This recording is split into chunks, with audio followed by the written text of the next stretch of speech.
Channel को like and subscribe करें और बेल आइकन को प्रेस करना बिल्कुल ना भूलें। हेलो फ्रेंड्स, कैसे हैं आप सब। आई होप आप सब अच्छे होंगे। मैं राकेश कुमार आपका स्वागत करता हूं और आप देख रहे हैं आरके टेक्निकल द टेक ज्ञान। तो चलिए शुरू करते हैं। देखिए, आज की वीडियो में हम बात करने वाले हैं सिबिल स्कोर के बारे में। अगर आपका सिबिल स्कोर खराब हो गया है तो आप उसको कैसे मेंटेन कर सकते हैं, किन किन बातों का आपको ध्यान रखना है, वो मैं आपको बताऊंगा। और इन टिप्स के जरिए आप बहुत ही जल्दी अपना सिबिल स्कोर आप मेंटेन कर सकते हो। हाँ, लेकिन जो आपकी प्रोफाइल में धब्बा लग गया है, प्रोफाइल खराब हो गई है, तो जो धब्बा आपकी प्रोफाइल में लगा है वो तो कभी खत्म नहीं होगा। लेकिन हाँ, जो सिबिल स्कोर है वो आप दोबारा से अपना स्कोर बढ़ा सकते हो, सिबिल स्कोर ठीक कर सकते हो। तो चलिए आज कुछ नया सीख लेते हैं।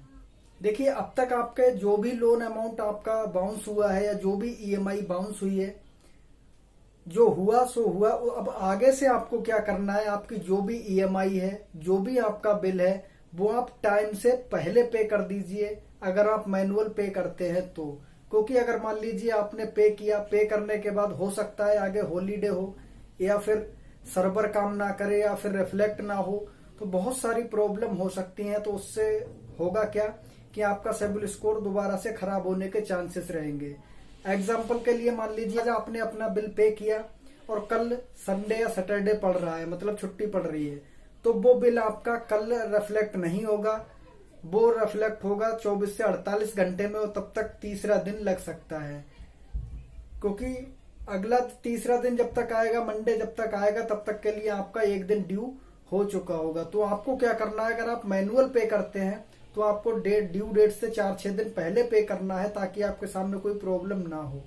दूसरा टॉपिक है हमारा, अगर आप लोन लेना चाहते हैं तो आप लोन क्या करते हैं कि इधर से आपने लोन ले लिया, अब वो आपका ड्यू डेट उसकी आने वाली है। अब आप क्या करते हैं, किसी अगली कंपनी से लोन लेते हैं ये लोन पे करने के लिए। तो आपने उस कंपनी से लोन ले लिया और उस कंपनी का पे कर दिया। अब आप करते हैं उसको पे करने के लिए किसी तीसरी कंपनी से लोन लेते हैं। तो आपको ये बिल्कुल नहीं करना है, क्योंकि आप जितनी बार अप्लाई करते हैं, अप्लाई करने के बाद में आपका पैन कार्ड नंबर है वो फायर किया जाता है सिविल ब्यूरो की वेबसाइट पे, जैसे कि एक्सपीरियन हो गया या सिविल हो गया या और भी सारी वेबसाइटें हैं सिविल ब्यूरो की। तो वहां पर ये आपका फायर किया जाता है और वहां पर आपका स्कोर नेगेटिविटी में डाल दिया जाता है, क्योंकि वो समझ जाते हैं कि ये बंदा पूरी तरह से लोन पे ही डिपेंड है। तो आपको ऐसी गलती कभी नहीं करना है। देखिए, तीसरा पॉइंट हमारा आता है क्रेडिट कार्ड से रिलेटेड।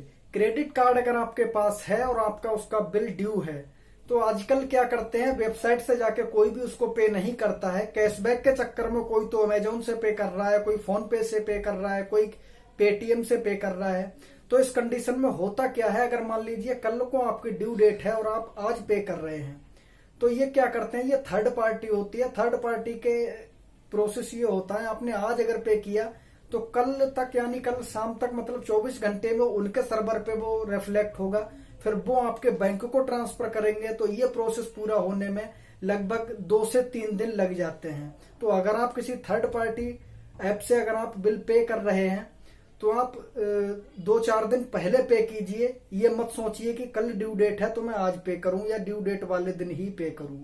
हाँ, अगर आप ऑफिशियल वेबसाइट से पे कर रहे हैं तो आप एक दिन पहले करेंगे चलेगा, लेकिन मैं आपको यही जानकारी दूंगा कि आप कहीं भी बिल पे करें तो आप 2 या 3 दिन पहले करें, ताकि वो टाइम से रिफ्लेक्ट हो जाए और आपके सामने कोई भी प्रॉब्लम ना आए। चौथा एक बहुत महत्वपूर्ण पॉइंट है। देखिए, लोग करते क्या है, और वो कई जगह अप्लाई कर चुके हैं, लोन उन्हें नहीं मिलता है, तो वो क्या करते हैं, अप्लाई करते जाते हैं, करते जाते हैं, करते जाते हैं। इसमें क्या होता है, नेगेटिविटी के बहुत ज्यादा चांसेस रहते हैं और आपकी जो प्रोफाइल है वो फायरिंग में डाल दी जाती है और वहां पर आपका सिबिल स्कोर डाउन हो जाता है। तो इस कंडीशन में आपको करना यह है कि अगर आपको लगता है कि इस कंपनी से हमें लोन नहीं मिलने वाला है, तो आप उसको इग्नोर कर दीजिए, वहां पर आप अप्लाई मत कीजिए। वहां से आप अप्लाई ना करें और अप्लाई ऐसी जगह करें जहां आपको पूरी तरह से कंफर्म हो, 90% कंफर्मेशन के चांसेस हो, तो उस जगह से आप अप्लाई कर सकते हैं। देखिए, 5वां पॉइंट मैं आपको बता रहा हूं, ये बहुत ही ज्यादा महत्वपूर्ण पॉइंट है। देखिए, कुछ कंपनियों के रूल होते हैं 3 महीने के, कुछ कंपनियों का रूल होते हैं 30 दिन का, और कुछ कंपनियों का रूल होता है 6 महीने का। तो 6 महीने का रूल वाली तो बहुत ही कम ऐसी बैंकें हैं, बहुत ऐसी कंपनी हैं, लेकिन 30 दिन और 90 दिन मतलब 3 महीने और 1 महीने वाले रूल बहुत ज्यादा फॉलो हो रहे हैं कंपनियों में। तो आपको क्या करना है, अगर मान लीजिए आपने आज कोई एप्लीकेशन अप्लाई किया हुआ है क्रेडिट कार्ड का या फिर लोन से रिलेटेड और आपका वो एप्लीकेशन रिजेक्ट हो जाता है, तो आपको ये ध्यान रखना है कि 30 दिन से लेकर के 90 दिन तक आपको उस कंपनी में दोबारा अप्लाई नहीं करना है, क्योंकि वो एप्लीकेशन आपकी एक बार जब रिजेक्ट हो गई तो उस पर कोई भी कार्रवाई नहीं होगी और डायरेक्ट वो रिजेक्ट हो जाएगी। एक तो प्रोसेस ये होता है, पूरा प्रोसेस होने के बाद में कोई अगर खामियां नजर आती हैं उस समय वो रिजेक्ट करते हैं, लेकिन इस केसेस में आपकी फाइल वो तुरंत रिजेक्ट कर दी जाएगी, क्योंकि उनका जो टाइम टेबल है, जो उनका कंडीशन है, तो उनका कंडीशन मायने रखता है कि आपने जो अप्लाई किया है तो 3 महीने अभी आपके पूरे नहीं हुए हैं, तो उस कंडीशन में वो आपकी एप्लीकेशन दोबारा से रिजेक्ट कर सकते हैं। देखिए अगला पॉइंट आता है हमारा 6 नंबर का पॉइंट। छठे पॉइंट में आपको क्या ध्यान रखना है, अगर आपके पास कोई भी क्रेडिट कार्ड है तो आपको अपने क्रेडिट कार्ड की लिमिट 30% से ज्यादा कभी भी यूज नहीं करनी है, अगर आपको अपना सिबिल स्कोर मेंटेन रखना है। तो बहुत से लोग बहुत ही बड़ी कंफ्यूजन में रहते हैं, बहुत बड़े धोखे में रहते हैं। वो क्या करते हैं कि सोचते हैं अगर 100% हम लिमिट यूज कर लेंगे तो हमारा स्कोर बहुत तेजी से ग्रो करेगा। तो ये बिल्कुल गलत फहमी है, क्योंकि अगर आप 100% अगर आप यूज कर लेंगे तो बैंक या फिर कंपनी समझ जाएगी कि ये बंदा पूरी तरह से हमारे क्रेडिट कार्ड पे डिपेंड है, पर्सनल सोर्स इसका कुछ भी नहीं है इनकम का। तो इस कंडीशन में क्या करेंगे, वो आपका बजाय सिबिल स्कोर ग्रो करने के वो और डाउन कर देंगे। तो आपको ऐसा नहीं करना है, आपको 30% से ज्यादा अपने क्रेडिट कार्ड की लिमिट यूज नहीं करनी है। हाँ, बहुत ही ज्यादा रेयर केस में अगर आप फंस गए हैं तो 40% तक यूज कर सकते हैं, इससे ज्यादा आप यूज नहीं कर सकते हैं, अदरवाइज आपका सिबिल स्कोर डाउन हो सकता है। देखिए 7 नंबर का पॉइंट हमारा आ जाता है, अगर आपका किसी भी बैंक अकाउंट में अगर ऑटो डेबिट इनेबल का ऑप्शन है, यानी कि आपकी कोई भी ईएमआई ऑटो डिडक्ट होती है बैंक में, तो आपको इस बात का ध्यान रखना है कि वो ईएमआई आपकी किस डेट में डिडक्ट हो रही है और एक दिन पहले आपको वो बैलेंस मेंटेन कर लेना है। कुछ लोग क्या गलतफहमी में रहते हैं वो मैं आपको बता देता हूं। सोचते हैं कि बैंक 10 बजे खुलेगा तो 10 बजे से पहले हम उस अकाउंट में बैलेंस मेंटेन कर लेंगे। तो इस बात का आपको ध्यान रखना है, ये गलतफहमी अपने दिमाग से निकाल दीजिए। कभी कभी ईएमआई का जो डिडक्शन है वो सुबह के 4 बजे हो जाता है, कभी 5 बजे हो जाता है। एक बात मैं आपको बता दूं, देखिए बजाज कंपनी वाले कभी कभी क्या करते हैं, सुबह 5 बजे चेक लगा देते हैं या फिर 4 बजे लगा देते हैं। अब आप कहोगे कि 4 बजे बैंकें नहीं खुली होती हैं, तो देखिए बैंकें नहीं खुली होती हैं, लेकिन बैंक का सिस्टम होता है ऑटो डेबिट का। ऑटो डेबिट में क्या करते हैं, वो एक रिमाइंडर सेट कर देते हैं अपने सिस्टम में। अगर मान लीजिए उन्होंने सुबह 5 बजे का रिमाइंडर सेट कर दिया तो ऑटोमेटिक सुबह 5 बजे वो रिमाइंडर अप्लाई हो जाएगा और आपके अकाउंट से बैलेंस डिडक्ट हो जाएगा। तो इस बात का आपको ध्यान रखना है, ड्यू डेट से एक दिन पहले ही आपको अपने अकाउंट में बैलेंस मेंटेन करके रखना है। आपको उस समय का टाइम नहीं देखना है कि कल 10 बजे बैंक खुलेगा तो 10 बजे से पहले मैं अपने अकाउंट में बैलेंस मेंटेन कर लूंगा। तो इस बात का आपको ध्यान रखना है, एक दिन पहले अपने अकाउंट में बैलेंस मेंटेन कर लीजिए। इससे भी आपके सिबिल स्कोर पे बहुत बड़ा इफेक्ट पड़ता है। देखिए 8वां पॉइंट हमारा आता है कि बहुत से लोग आपने देखे होंगे कि ज्यादा से ज्यादा क्रेडिट कार्ड रखते हैं और ज्यादा से ज्यादा लोन रखते हैं।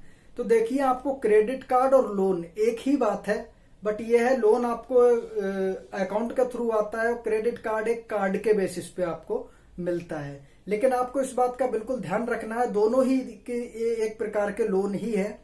तो आपको इस बात का विशेष ध्यान रखना है कि ज्यादा से ज्यादा आपके लोन अकाउंट नहीं होने चाहिए, क्योंकि इस कंडीशन में होता क्या है, आप जब अगली कंपनी में जब लोन अप्लाई करने जाते हैं या फिर होम लोन जब आप अप्लाई करने जाते हैं तो आपकी पूरी प्रोफाइल वहां पर चेक की जाती है और वहां आप देखा जाता है कि आपके पास कितना लोन चल रहा है, कितने क्रेडिट कार्ड चल रहे हैं, क्या प्रोफाइल है, क्या पेमेंट हिस्ट्री है आपकी, क्या क्या आपने पेमेंट किया है। तो सारी आपकी प्रोफाइल चेक होती है और वहां पर देखा जाता है कि आपके पास बहुत से ज्यादा क्रेडिट कार्ड हैं या फिर ज्यादा लोन अमाउंट आपके ऊपर ड्यू है। तो उस कंडीशन में आपके प्रोफाइल रिजेक्ट होने के चांसेस रहते हैं और सिबिल स्कोर आपका डाउन होता रहता है, वो तो होना ही है। तो इस कंडीशन में आपको इस बात का विशेष ध्यान रखना है। 9वां पॉइंट हमारा आ जाता है कि आपको छोटे से छोटे एप्लीकेशन से कभी भी आपको लोन अप्लाई नहीं करना है। जैसा कि आपने देखा होगा छोटे छोटे लोन एप्लीकेशन 15 दिन 1 महीने का लोन देते हैं, 1000 रुपए, 1500 रुपए, 2000 रुपए। तो देखिए 1500-2000 रुपए के लिए आप इतने छोटे एप्लीकेशन से लोन मत लीजिए। इनकी ना तो कोई टर्म कंडीशन होती है, ना ही कोई एग्रीमेंट होता है, ना ही अपना एनबीएफसी शेयर करते हैं, लेंडर कौन है, किस कंपनी से हमारा टाई अप है, ना ही आरबीआई की गाइडलाइंस को ये फॉलो करते हैं। तो ये लोग करते क्या है कि आपको ना तो कोई रिमाइंडर भेजेंगे पेमेंट का, ना ही रिमाइंडर भेजने के बाद में आपको कोई कॉल आएगी, और ना ही आपको किसी भी तरह की इंफॉर्मेशन देंगे। और अगर एक दिन भी आपका लोन अगर लेट हो जाता है तो उस पर एक दिन का 500 रुपए 10% डेली का इंटरेस्ट लगता है। और कुछ कंपनियां तो ऐसी हैं डेली का छोड़ो घंटे का इंटरेस्ट जोड़ती हैं। तो आपको इन छोटी एप्लीकेशन से लोन नहीं लेना है। और जब सीधी सी बात है, जब ये इतना इंटरेस्ट जोड़ेंगे, लेट पेमेंट जोड़ेंगे, तो सिविल स्कोर तो आपका खराब होना ही होना है। देखिए 10वां पॉइंट हमारा आ जाता है कि आप क्रेडिट कार्ड का बिल अपना थर्ड पार्टी ऐप से बिल्कुल भी पे ना करें। क्योंकि थर्ड पार्टी ऐप से होता क्या है, क्योंकि अगर मान लीजिए आप कहीं इमरजेंसी में फंसे हुए हैं और आपके पास इतना टाइम नहीं है कि आप थर्ड पार्टी ऐप से पे करने के लिए उस ड्यूरेशन को कवर कर सके। मान लीजिए आपके पास आज का दिन बचा है, कल आपकी ड्यू डेट है। अब थर्ड पार्टी क्या करती है, अगर आप आज पे करेंगे तो थर्ड पार्टी तीसरे दिन जाके अपडेट करते हैं आपके बैंक को। तो उस कंडीशन में क्या होगा, आपके पास ना तो 3 दिन का टाइम है और ना ही आपके पास पैसा है जो आप 3 दिन से पहले पे कर दो। तो आपको उस समय क्या करना होगा, आप ऑफिशियल वेबसाइट पे जाके पेड कर सकते हैं, या फिर दूसरा कंडीशन ये है, आप अपना नेट बैंकिंग ओपन करके, जिस बैंक का आपको क्रेडिट कार्ड है उस बैंक की नेट बैंकिंग ओपन करके आप नेट बैंकिंग से कर सकते हैं। तो वहां से आपका तुरंत अपडेट हो जाता है। तो इस बात का आपको ध्यान रखना है। तो ये थे कुछ अपडेट सिविल स्कोर को लेकर जो मैंने आपको बता दिए हैं। तो आई होप आपको ये जानकारी पसंद आ गई होगी, समझ आ गई होगी। अगर वीडियो समझ में आया हो तो चैनल को लाइक कर दीजिएगा, सब्सक्राइब कर दीजिएगा। हो सके तो वीडियो को शेयर भी कर दीजिए ताकि ये जानकारी सभी लोगों को मिल सके। और अगर आपको कोई भी पॉइंट समझ में नहीं आया है, या कौन सा पॉइंट आपको कठिन लग रहा है या पूरी तरह से नहीं समझ पा रहे हैं, तो आप कमेंट जरूर कीजिए। मैं एज सून एज पॉसिबल आपका रिप्लाई करूंगा। तो चलिए दोस्तों, यही थी आज की वीडियो। मिलते हैं नेक्स्ट वीडियो में नए टॉपिक के साथ। तब तक के लिए जय हिंद, जय भारत।